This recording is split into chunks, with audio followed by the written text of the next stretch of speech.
We're on page 43. We have a quorum, so we will begin. I think we're down to point number 4, although we dealt with the principle of subsidiarity, as you know, just before this. And Mr. Benari told me that in light of what just happened with Obamacare, it probably would be appropriate to have a few comments about it. Now, you probably have heard more than you want to know about Obamacare in the last couple of days. Not from anyone who has sense, though. Well, you may not be getting it now either. I would just say that the absolutely not on your life Affordable Care Act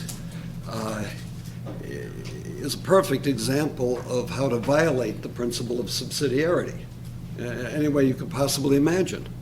It is Big Brother, the government, taking over something like a fifth of the economy and interfering with the patient-doctor relationship at the most intimate level, doing at the federal level what once upon a time was, done between a physician and his patient with a couple chickens. I mean, I used to go to Dr. Cassio up in Youngstown, who was a wonderful family physician, and when he was young, he literally did get paid in chickens. And of course, you just can't conceive of anything like that today. But the allegedly affordable, as I say, it's absolutely not in your life affordable Care Act, is the complete, total, extreme opposite, having the government do what surely could be done at a far smaller level. Good grief, it's bad enough to have a third-party payer. I mean, that's already interfering with the doctor-patient relationship and a primary reason why your costs have escalated. Every time you put more people between you and the physician, you're going to pay more because you got to pay their salary. And I think I mentioned to you when we were talking about subsidiarity that every dollar you send to Washington goes through 25 or 50 layers of bureaucracy before you get back the 25 cents or 10 cents or 1 cent out of what you put in. So you can just imagine what's going to happen with this now that we know it's a tax, now that one of the primary sources of revenue is gone. You can just imagine what's going to happen with the Congressional Budget Office when they start doing some honest accounting on it, and let's hope they do it within the next 3 or 4 months, so it will be in timely fashion. But it's, as I say, a perfect example of how not to follow the principle of subsidiarity. Ideally, this is something that should be able to be done in a small town between you and your doctor, maybe between you, your doctor, and the local hospital. And again, one of the things that could easily be done and would avoid massive costs is if you had a huge basic deductible where you pay the first $2,000 or $3,000 out of pocket, and then you have catastrophic insurance beyond that. All of a sudden, people would stop running up to the ER every 2 seconds, and they wouldn't be going in for a little headache to see their physician, and you'd have vastly reduced costs. But again, this is not a course in economics. But the point is, simpler the better. And the less you involve other people, the better. And by paying for most of your medical costs out of your own pocket, the better, because you're not going to reach in your pocket any more than you have to, and nobody's going to get paid any more than you're willing to pay them, because, it's a market economy in that case. It's going to definitely work better. So I don't know what's going to come of all this in the long run, but I think it was Justice Roberts who said that basically we let the politicians put us in this place, and it's not his job to get us out of it.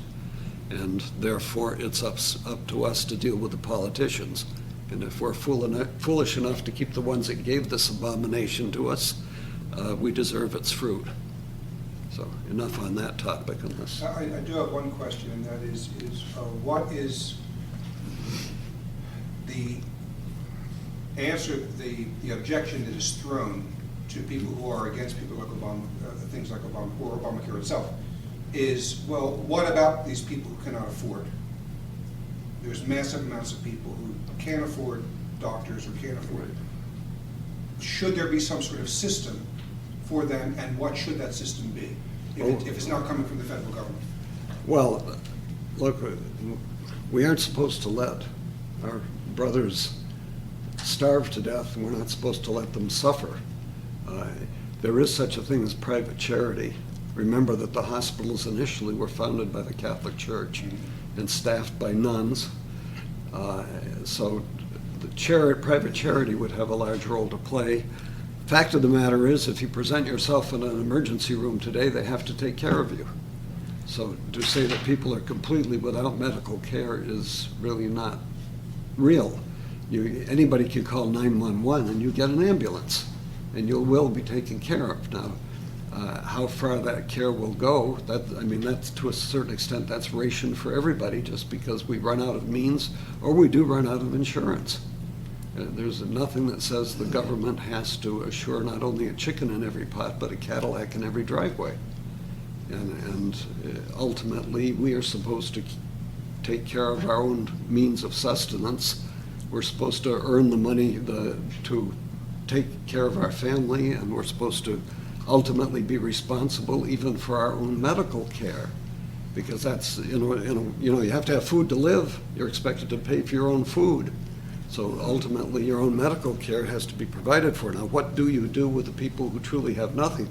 Part of the answer to that is to get a more efficient economy, to get people back to work, to stop subsidizing everything to the point that the capitalistic free enterprise system just doesn't work. And we have massive unemployment, so people don't get the benefits that they otherwise would have. I don't know how to give you an answer to every economic problem here. Right, sure. These are, practical details. But you don't solve it by handing over to the federal government every possible power over the least minutiae of our lives. And that's what we have just done. There are solutions within the marketplace that were known, they are proposed, allowing things like interstate competition and so forth. This would help. And in many cases, when we try to solve problems where people don't have enough money to do something, it's amazing, but you find out the answer is just give them the money to do it. It's cheaper than having a system that is supposed to take care of them. I mean, all you got to do is go back and look at the stimulus, the first stimulus. How much did it turn out it cost for every single job that was provided? I mean, it was an outrageous amount, like $100,000 or more. You could have simply given people the money to live for a couple of years. Just give them the money. And so too, as far as health insurance is concerned, just granting them a basic stipend. If they really don't pass a means test, that may be cheaper and simpler, and then let them go out and buy something in the marketplace. That at least is a basically free enterprise way of approaching it. But to hand the whole system over to the government so they're ultimately controlling everything and knowing everything about your private relationship and all your diseases and your relationship to your physician, this is Big Brother gone mad. So whether we will have the political wisdom to solve the problem in November, I don't know, but God help us if we don't. Are there philosophical implications to the fact that Roberts changed the idea of commerce to taxation so that the actual bill that would have been unconstitutional became constitutional? Well, I don't know. If a bill is unconstitutional, I don't know how it becomes constitutional. He changed the words.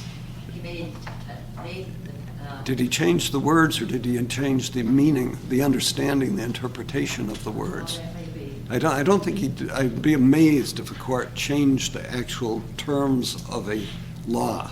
But what I think he did was to say, well, what you did was a tax, and I will therefore adjudge it as a tax. I may be wrong about this, but of course what he did was to hang the fact that it was a tax around the Obama administration's neck, because they'd spent years telling us it wasn't a tax. So it will be interesting to see how this plays out. I mean, the problem that you have with the legal system is, I always... Lawyers. Well, I always think of the case of the lawyer walked into a court. That's it. They introduced, his lawyers introduced the word taxes, from my understanding. Well, I heard of a case where a lawyer walked into court and said, Your Honor, I have a precedent here to, prove my case, and you have to honor it because you set the precedent. He said, well, I'm the judge and I change it. So how are you going to win? The law is what the judge says it is, period, as we have just seen. And we've gone to the Supreme Court, and that's the law.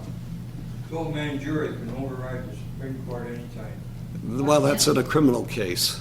in any case. Not, In any case, What can join us? 12-man jury, What's that? a jury. I believe that pertains to where you've charged somebody in a criminal case. And you can find them not guilty despite the law, but that doesn't mean a 12-man jury can overturn the law of the land. Yes, they can. If they don't like it, they can overturn it. Well, you have to empower a jury with the power to do it, and I don't think There's anybody's doing it. There's nobody on the earth that's got more power than a 12-man jury. That, The only power over the 12-man jury is Almighty God. within the We, the people, within the restricted application of a criminal created the case. Supreme Court. Counselor, can you help us? What do you call that? Jury nullification. Jury nullification. Well, you're absolutely right, but that applies only to the application of a law to it. Well, it may apply to anything, but it's not going to overturn the law itself. Jury will. It's a matter of saying, in this case, we're not going to find the party guilty, or we're not going to find for the plaintiff, because we don't care what the law is, and we're going to rule this way. But that only applies to a particular instance. It doesn't reverse the law of the land. The Constitution doesn't say that. Well, good luck with trying to apply what you're saying, because I don't think you're going to go further than a particular case. Right. I mean, there's a lot of people that have tried solutions to tax problems, and many of them are in jail. It doesn't always work. Why? Because they don't have the power to control the IRS or the judicial system. Because the Supreme Court has always ruled against the taxpayer. Well, bottom line, they just did. Yeah. All right, anyway, let's go on to page 43, section 4. This is always the problem with particular cases and particular applications of law or of ethics, because you get all wrapped up in particular instances, and it doesn't really teach you the general principles, which is what we are here for. The body cultural, point number 4, that refers to all the goods. When the intellect is speculating, it develops the intellect and the will that's the highest goods of all society. If you look at the chart on page 42, you will see that's up at the upper right-hand part of the chart. And basically what it's saying is that the highest goods in society are those that pertain to that which distinguishes us from the animal kingdom, the goods of the mind, the pursuit of understanding, the pursuit of the beautiful, the pursuit of the finest things, and of course they aren't the things that will put food in your mouth, but you put food in your mouth through the body economic so that you will have the time, the leisure, the ability to sustain your life while you enjoy these highest human virtues, experience of the objects of contemplation. The body economic, sometimes people say, well, the aim of that is, we're going to make a wealthy country. Well, one has to remember that the purpose of wealth isn't to see how much you can put away and count. It is simply to enable you to function as an individual in a very real sense. There's only so much you can do with money. I mean, beyond a certain point, you simply, from an ethical standpoint, would be indulging yourself in an unethical way. So if you have wealth beyond a certain point, you have an obligation to society as a whole. And that's why the idea of people simply accumulating wealth and power for their own purpose, the social Darwinism that we saw in the 19th century, this would be unethical. And beyond a certain point, we have an obligation to society, and we have to try to meet it. So wealth is not an end in itself, but it is a means to pursue the common good. It's a means to allow society to fulfill itself in terms of finding the common good. So yes, we build up, say, our military, but the purpose of the military is not to go out and conquer all your neighboring nations. It is simply to make sure that you're able to live in peace so that you can ultimately pursue the highest goods that human beings can. And those ultimately are not the goods of the belly, they're the goods of the soul, the goods of the mind. But that, of course, brings us down to section 19, which refers to private property. And there are different theories of private property, but the main point as to why we need to have private property is because it protects our freedom as human beings. If you do not own some things yourself, you are always beholden to those who own them. Now, this doesn't mean that there should not be religious orders where they take vows of poverty, but after all, there are some things that no matter what system you have, nobody wants to share. You know, like a common toothbrush. That doesn't go down too well, or common underwear. You know, this just isn't a desirable thing. So there's some things that we have to own for ourselves. We have to, no matter what the system is, even if it claims to be totally communistic, it never is. It never can be. But human freedom is possessed primarily because you have things that you own, which means you have the right to dispose of them as you will. It doesn't mean irrationally. You know, you always have to be ready for the extreme, the misinterpretation of the principle, but lay down the principle first, namely that we need to own certain things in order to give us the kind of freedom that allows us to operate our lives with dignity. And you can't have dignity if you are constantly beholden to others for everything. And that's why ultimately, you know, a man's home is his castle. And what you want to do, if you can, is come to own your own home. Of course, it just occurred to me that most Europeans rent, don't they? But even then, I suppose if you have enough income that you can rent, you can afford to go somewhere else if you have to. Property creates independence. Top of page 44, C. Why do we need property? We have to preserve ourselves and perfect ourselves. We have an obligation to do this. We have a life, as we've seen, our last end ultimately is the beatific vision, but we have to provide for ourselves and for our families, if we have them, in such fashion they have to have sufficient material goods that they are able to pursue effectively the last end, which ultimately is the beatific vision, or the pursuit of virtue in this life, which we have an obligation to seek. So what do we need for that? We need things like clothing. We need housing, may not be owning a house, but at least the ability to rent something. We have to have food. We need to be able to earn a living. So the body politic, the body economic, have an obligation to try to provide circumstances in which the most people possible will be able to earn a living. Be careful, that doesn't mean that the government has an obligation, therefore, to subsidize everything we do or to put us on the dole. It doesn't mean the government has an obligation to keep us alive and prosperous. It has the obligation to create the conditions in which most people can, by their own free and responsible activity, care for themselves. So we need property, clearly, for the individual. We need it for the family. It says for the sake of peace. Well, you know, we got to know who has which piece of territory. We have to know who owns a field.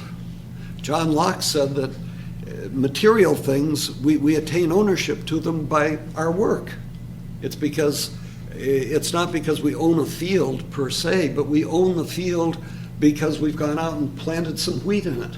and we've taken care of it from the springtime to harvest time. And of course, if you're going to be able to do that with land, you have put something of yourself into the land, and at the same time, you have to have governance over that land for a certain period of time, or you cannot reap that which you sow. So he argued that actually man puts something of himself into the material good by means of his labor, and therefore justifies a title to property. This isn't a question of trying to determine how do we attain property, which is what Locke had in mind, but certainly we need to possess property so that we not be fighting over the same space. I mean, it's the same problem you have when you go out to find a parking space in a big city. You know, everybody owns the same place. You wind up people bending each other's fenders trying to get into the same parking spot. And of course, that's why we do need a government to record who owns what and where the property lines are, and surveyors to go out and say this is where your property ends and somebody else's begins. We don't like the idea of people coming in, infringing upon us and doing these things to us, but at the same time, this is a legitimate role of government. And that's why government has to know who owns the property. So you have to have a record of deeds. You have to have records of things like marriage, so you know who inherits the property. See? So the government has a role to play. But we must always remember that we don't want to be giving it a bigger role than it needs. Principle of subsidiarity again. So in order to protect these very basic rights that we need to allow a certain degree of government in order to assure that everybody's rights are protected. Remember, rights don't mean what you want. Just because you assert a right doesn't mean you have a right.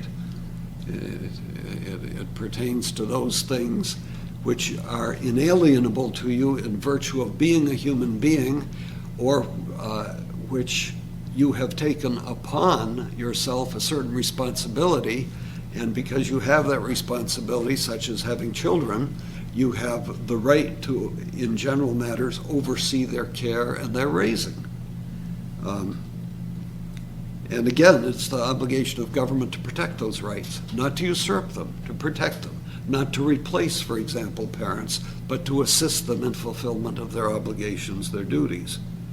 So civil society, in order to maintain order, has to have some record, has to know who has the proper use of property. I mean, when you say you own a plot of land, do you mean you're going to eat it? Obviously not. You have the use of it. That's what it means. And of course, we even have things like, do you have the mineral rights to the property? Or do you have the rights to the power lines that go over it? So we split up all these things. Turns out you don't own half of what you thought you owned. Common ownership is a mess. It leads to strife. This is the problem with communism. If you take it literally, now it's fine in a religious order where everybody's a saint, or supposed to be one, because that's the only way it's going to work. That's the only way it's going to work. But in civil society, common ownership is an invitation to strife and warfare. I think they've tried things like having some towns have common bicycles? You know, you can just pick one up and go anywhere you want? Or is that a utopian thing I saw in a science fiction movie? I think that may have been what it was. They have cars, you just pick up one and just use it, and then put it down. How well do you take care of something you're just using if it belongs to someone else? That's another aspect. Would you like to buy a used rental car? Actually, I did. It's fine. But I have a son who flies all over the place and sees all kinds of rental cars and what's done to them, and he just can't believe it. He just absolutely can't believe it because, it's somebody else's thing. Nobody else is responsible for it. We take care of the things we ourselves own. So it's in the interest of society that people own things. They'll take care of them. It benefits everybody. All right, that brings us to section 20, capitalism. Now, we're not here trying to do economic theory per se, but this is sort of like physics. Physics, what we call the present science of physics, is actually grounded in the Aristotelian science of physics. They're not the same.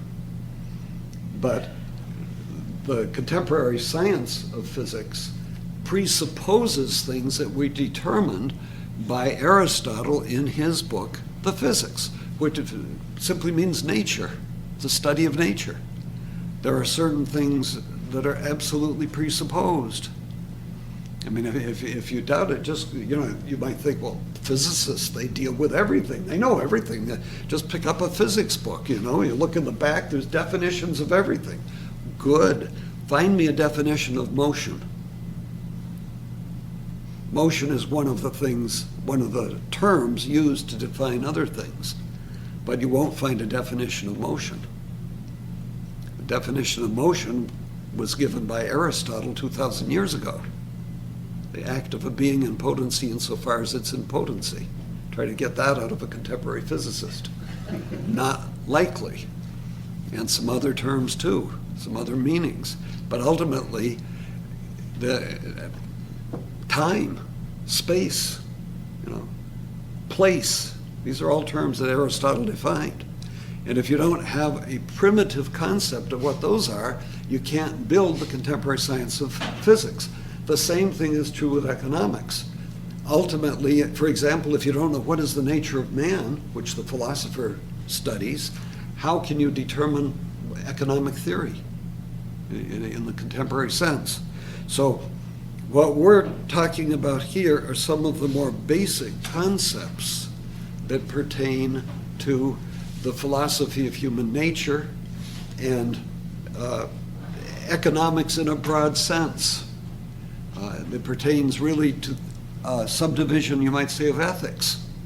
In fact, the study of I'm trying to remember been away from this for too long, but ethics is divided into three parts.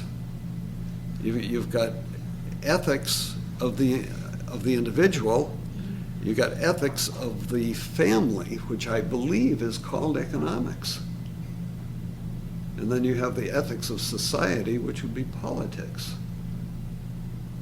So, if you don't think economics is not the ethics of the family, you've never tried to run a family. It's a real challenge. It's a real economic task, and you've got to be fairly good at it. And that's, I guess, why so many people prefer to be on welfare today. It does take a bit of a challenge. So anyway, capitalism. Basically, there are certain limited types of ownership. We may have public or common ownership, which may be by the state, or it may simply be common. Notice the sneaky little word Soviet in there, which kind of raises one's eyebrows. Or it may be private. Private ownership may be cooperative, or it may be individual. We talk about cooperative, it may be capitalistic, that is to say, where you have shareholders who own part of a company, and the workers work for the company, but they are not necessarily shareholders. Or it may be distributist, where you have workers and shareholders sharing in the profits of their common enterprise. And some of the most effective companies have been ones where the workers have bought out the ownership of the company, because then everybody has a vested interest in making it work. And it goes rather well. One of the difficulties with pure capitalism immediately comes to my mind what happens if you look at the pharmaceutical industry. What is the purpose of a pharmaceutical company? I mean, if you listen to the ads on TV when they're trying to sell you something, you would think, and their spokesman speaking to the public would say, our only concern is the health and welfare of the people. And we certainly want to give them the finest possible products. We do have to charge a little because it takes a lot of research and development to bring these products safely to the people. Gosh, that sounds awfully good. But then change the channel and go over to the business channel and find somebody representing the business, that pharmaceutical company, over in the business section where he's talking to potential shareholders. What we're concerned about? Well, profits. So what happens, for example, in practice, one of the difficulties you get is that you get tremendous investment in research in a product like Viagra, which has universal, well, semi-universal, and perpetual use. But if you're trying to find a market or trying to find a way to, say, develop a product that only works for a disease that's very rare, like Lou Gehrig's disease, then you don't find them so willing to invest the money in it, do you? Because it doesn't produce the profit. So the difficulty is that a company which is producing something very important to people, modern medicine, has as its ultimate goal the production of profit, no matter what it says. And it's in competition, so it will tend to cut corners where it can in order to produce the product that you receive. So you see, we have a fundamental conflict of interest there. And that this always is a difficulty. Of course, then the solution is, let's have the government do it.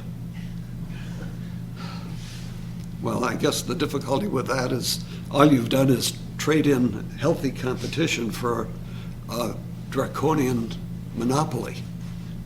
And that really isn't going to help matters much. But this is a tension. I'm not here to try to solve all these problems. But we have to understand that to act ethically, ideally, the CEOs of these companies ought to be at least as concerned for the health and welfare of the people who buy the product as they are for their profits. Unfortunately, this isn't always the case.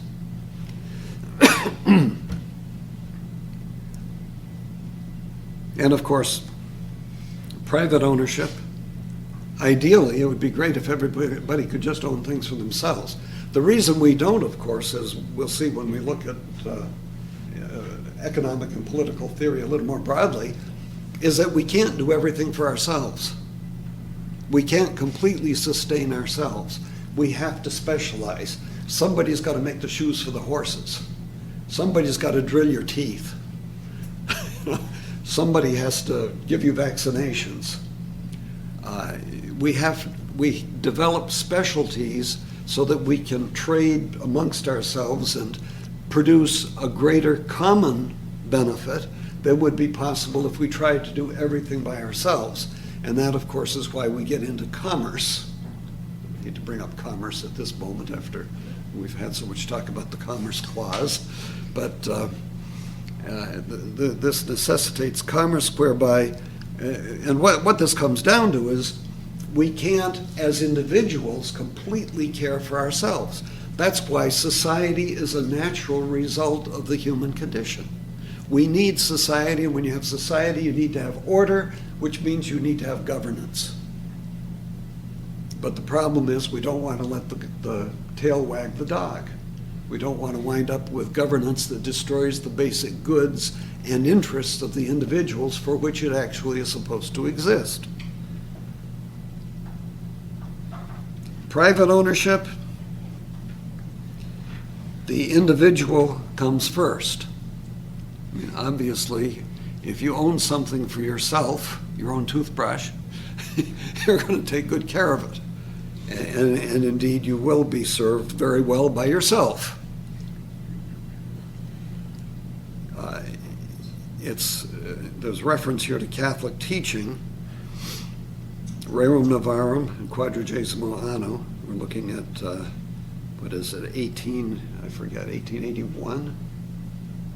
Rerum Novarum, Quadragesimo Anno would be 40 years after 1931. That doesn't add up. 91, 1891? Does that sound better? 1881? 1881, okay, so Then that, 18, then you have to have 1921. 18, yeah. That's why I thought, I know you can't change to 1931. I know it's 40 years, so it sounds like 91. Okay, so Leo the 13th was still alive. But basically, of course, what the church was doing, what the popes were doing, was addressing some of the problems, the excesses that we found in social Darwinism, in capitalism gone mad in the hands of the Carnegies and the Rockefellers, and child labor and monopolistic practices, which really did grave harm to the individual and to families. There had to be a response to this. And the social teachings of the church aimed at re-emphasizing the importance of human dignity, the value of the human person, the obligation of society to respect individuals and to respect even their right to organize so as to respond to the power which was wielded by some of the robber barons. And this, of course, led to a lot of bloodshed in the process, as in the Pullman workers' strike in the early 1890s, where they called out the army against the unions. I mean, things didn't go too well there. But in principle, there has been a long, hallowed effort to assure workers right and dignity. And unfortunately, part of that, I'm afraid, has gone to the excess of giving people the idea that they should receive everything, if not from the company, from the government. That's what happened with health care. Health care was not originally something. Why on earth should an employer have to provide health insurance for the workers? There's no reason on God's earth that that's connected. They have an obligation to provide you enough money to be able to buy health insurance. Yes, but it doesn't mean they need to create a plan within your work situation to offer this to you. This was initiated, I understand, back in the 1940s. And the problem is, people got used to it. They got used to the idea, we have these programs, these plans, so it's part of the work environment, it's part of having a job, and therefore you owe it to me. You know, what are your fringe benefits? And you better have a lot of them or I won't go to work for you. This, of course, works when unemployment is low, not so much today. But because it got built right into the system, where it didn't really logically belong, you can see the temptation to move it over to the level of, well, if it's not working too well and employers aren't doing it too well, maybe the government should take over. Now, nobody would do something like that, of course. But here we are. You know, it's like Aristotle says, you know, virtue is the golden mean between excess and deficit. We always have to strike the rational mean, the rational balance. We have to assure workers certain rights, certain dignity. But that doesn't mean you should create unions whose primary job is to wield political power over state governors and demand and contract with them for their votes and their political support in return for union contracts that largely benefit the people running the unions. That wasn't intended by Leo the 13th or Pius the 11th. This is a distortion, a perversion, an excess. It's just like laissez-faire capitalism is a perversion of genuine free market economies. Socialism is a complete denial of free enterprise. It's a complete rejection of it. But laissez-faire capitalism is a perversion of it. Both are wrong. Both produce great injustice, although one absolutely contradicts the very nature of man.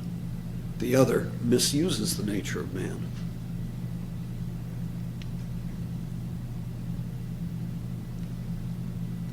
Now you'll notice in your notes, there's kind of an ordering here. Private ownership is best.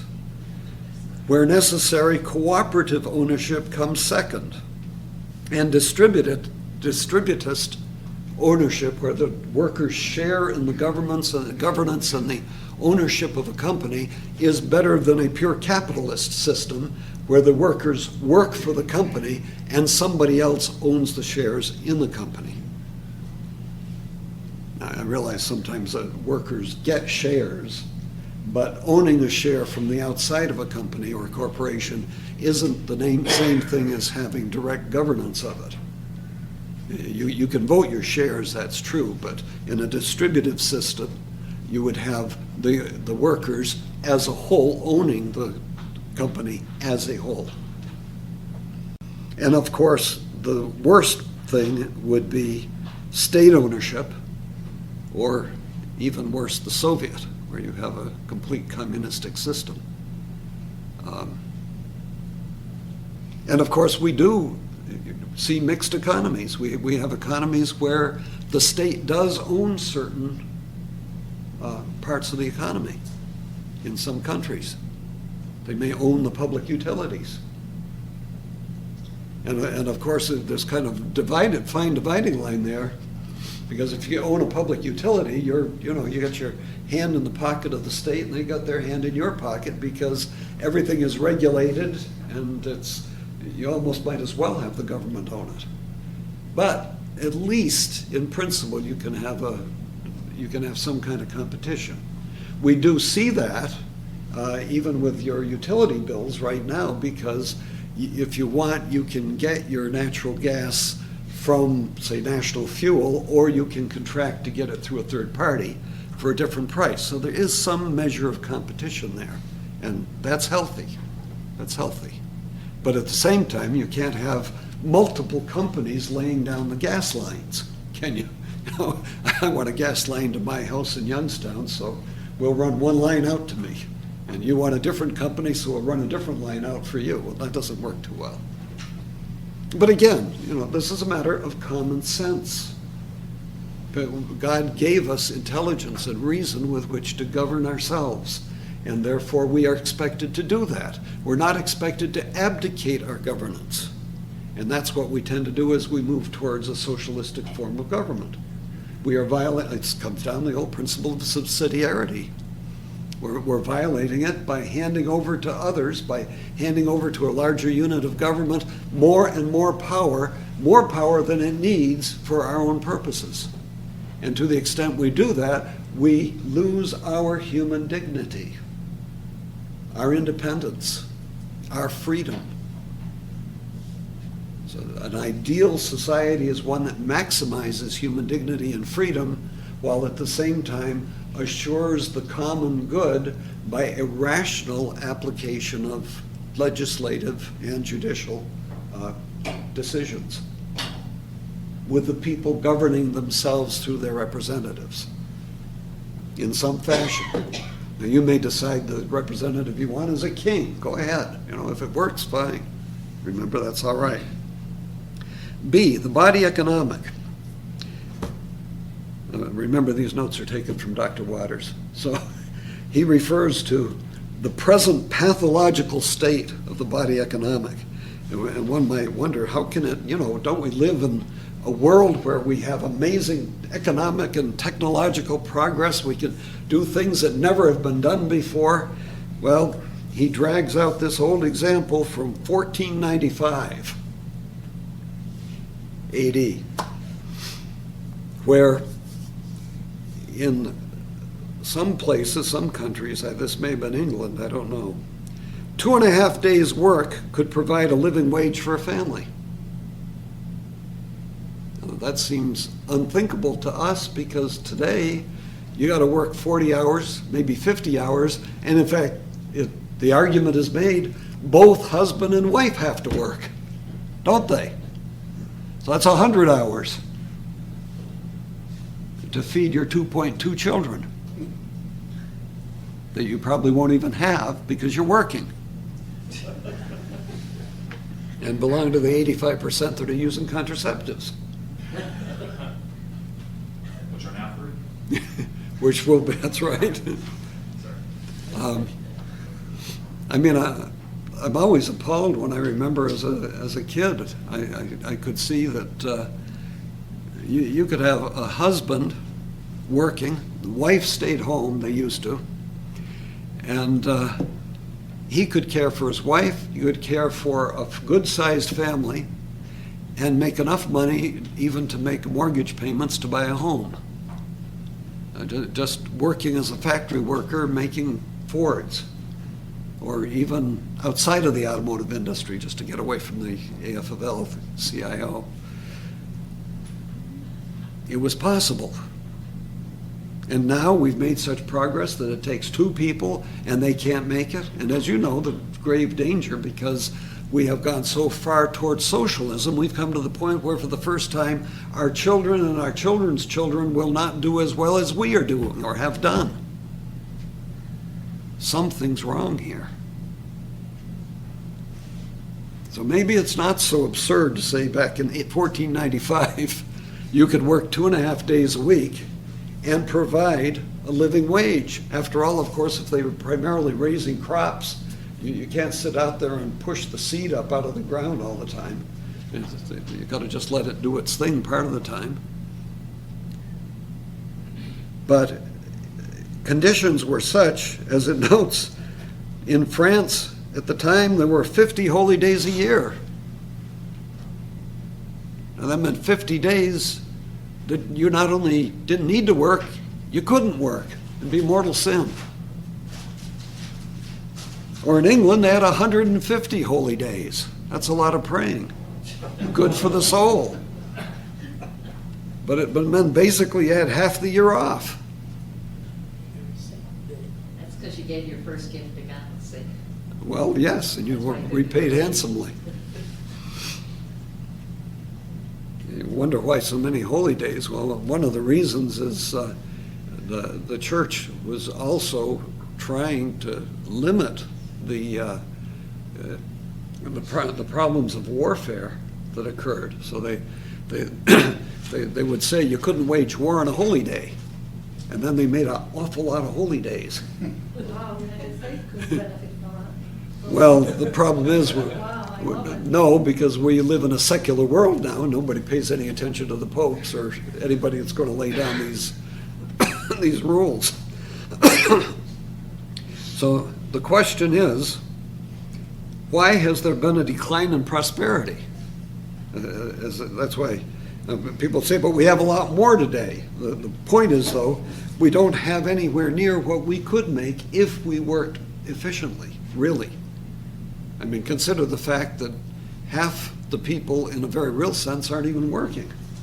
If you count together the unemployed and the retired and the disabled, I mean, just consider there really wasn't such a thing until the Great Depression as retirement.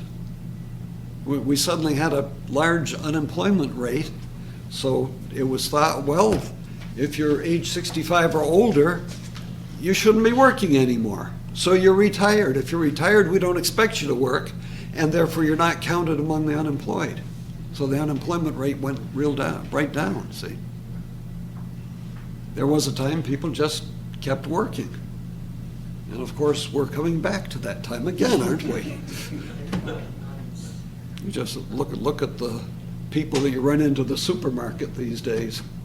I mean, you see people that are fairly on in years, and they're out there working. Some of them for the fun of it, some of them because Social Security just doesn't keep them secure. So, Dr. Largo, 2316. Dr. Largo, 2316.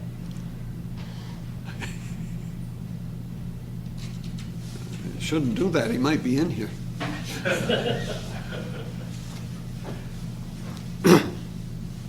So, what are the causes of this decline? I know people still are wondering, is there really a decline? Is it really true that we are not doing what we could do? Just consider how much we waste. Just consider how much we waste in society. Unbelievable. Unbelievable the amount of food that we just throw away. Unbelievable the amount of things we just throw away. We could do better. And I'm not arguing that we need to go into the ecological movement and join Mr. Gorbachev in his efforts to decapitalize the world. You know, the communists, when they lost power in the Soviet Union, they went into the green movement because they couldn't get rid of capitalism by military direct attacks, so now they get us to vote to get rid of it by passing laws that say that snail darters take precedence over human beings. But why the decline? Different things happened since about 1500. One of them, we had religious revolts. Now this, of course, would refer particularly to Western Europe, which led to strife, which led to a loss of unity within Europe. We had this little thing called the bubonic plague. I mean, that really didn't go too well. I always have trouble remembering the century. Was it the 15th century? No, it was the 1300s. 1300. So, yeah, that's why I'm wondering from around 1500 that wouldn't fit. Between something like 1348, I remember the years, I just don't remember the century. Between something like 1348 and 1351, 1/3 of Europe died. I mean, we talk about the horrors of war that we even had in the 20th century, which are incalculable, but imagine having 1/3 of the populace just die off in a 3-year period. It's unthinkable. Anti-intellectualism, well, anti-intellectualism doesn't work too well because God gave us minds to use for science, for technology, to benefit ourselves. So an anti-intellectual mentality is not helpful in that regard. And of course, we have listed here as some examples Luther, Calvin, and Pascal. We also introduced the concept of investment, which is from the Latin in vestra, vestra meaning clothing. So the idea is you send out your money and it comes back with clothes on. So I guess that's, and of course, the whole concept that you could invest, we'll talk about it down a few points here when we get to usury, but the whole idea that you could invest and reap a profit, that's something modern, something new. And you notice it's something kind of creative if it's done properly. I'm not talking about ripping people off, but done in a proper way. Everybody gains from proper investment, from proper ingenuity. And here we come to one of Dr. Waters' favorite themes, and that is this notion of the two opposites of capitalism. As you know, he, in fact, wrote multiple times on the two types of capitalism, two types of investment, productive investment and anti-productive investment. Productive investment is not ruthless. It's an investment that is for the common good. It seeks to benefit everybody, and it interferes with the rights and the economic activity of no one else. Anti-productive investment is ruthless investment. It is a false form of capitalism, and it's precisely what you saw in the 19th century with social Darwinism. It was a matter of not simply working with your neighbor, but trying to destroy your neighbor for your own personal benefit. And we are going to look at a number of different examples of this. I don't know how far we'll get with it tonight, but the basic concept, we've all heard about the problem with monopolies. We've been taught that's something bad, that's something that we have to break up. But you've got to realize there's nothing per se wrong with a monopoly. If you happen to be the guy who invented the first mousetrap, and you're the only one making them, that's a monopoly. And as long as you go ahead and do it, and make an honest profit, not a problem. The problem arises when somebody else decides they want to make mouse traps. Now we're going to have mice traps. And you do something to drive the other guy out of business. Then you are being ruthless in your pursuit of profit, and then you have an unjust monopoly which needs to be broken up. That's the basic principle. So it's not evil itself, provided you're not using some kind of coercion to form it. I mean, you can create a monopoly. You got the wonderful example of the guy who took over the pajama industry completely because he was selling his pajamas for $2 and driving everybody else out of business, including himself, because it cost him more to make the pajamas than he could sell them for. Well, he created a monopoly. Nothing unethical about it. It was just suicidal for everybody. So I guess for a little while, people just didn't wear pajamas. What Susan? about patents? Are they a restriction? They're a restriction. Yeah. Is it an ethical restriction?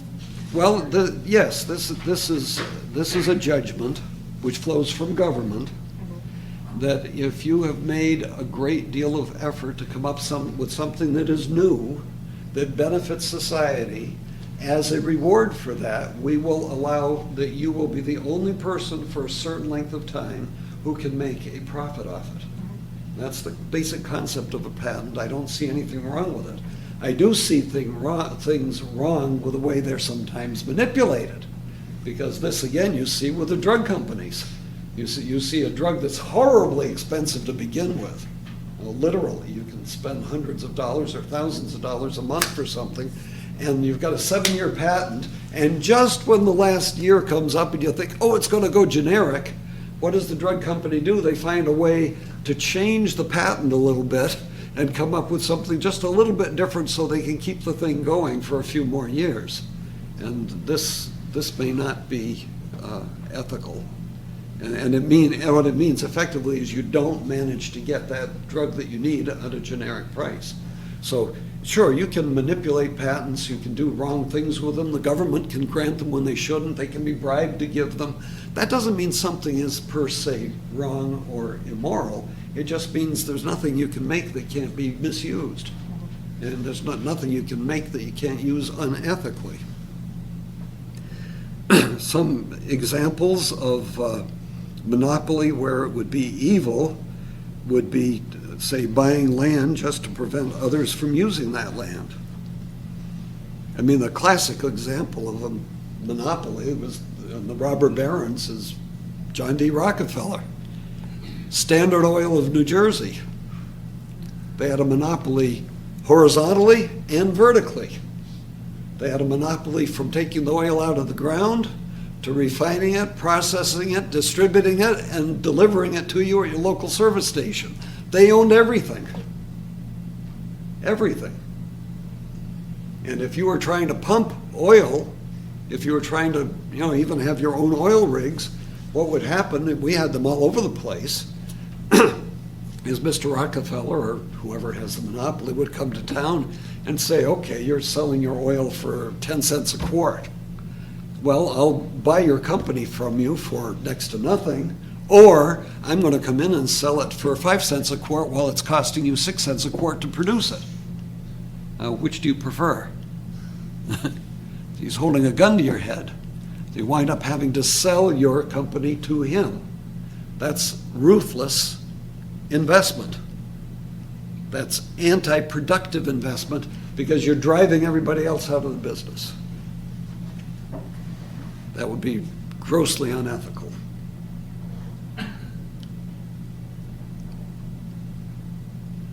We have the example here of taxi cabs. New York City taxi cab at one point in time cost, to get the license for it, well, actually, as it says, you could go down to City Hall for $25 and get the license. But once you've got the license, and they only allow a certain number in the fleet, anybody having the license, that license suddenly is worth $15,000 or $50,000. You can have a guy driving a cab who looks like he just left East Turkestan, and he's driving a car that's only got 3 tires, and yet the license for the darn thing may be worth $250,000. I don't understand the economics of it, but I do recognize there's some kind of a anti-productive investment at work here. Because you can't just go in and, hang a little shingle on your car and go out and start picking people up for hire. They'll arrest you. So those little medallions you see on the cabs down in New York City, they're worth a fortune. And of course, here we have number 3, the patent, which is a temporary reward from society for effort made to contribute to society. We're going to pick up with you, Sharif, next time. I'll stop for now. Thank you.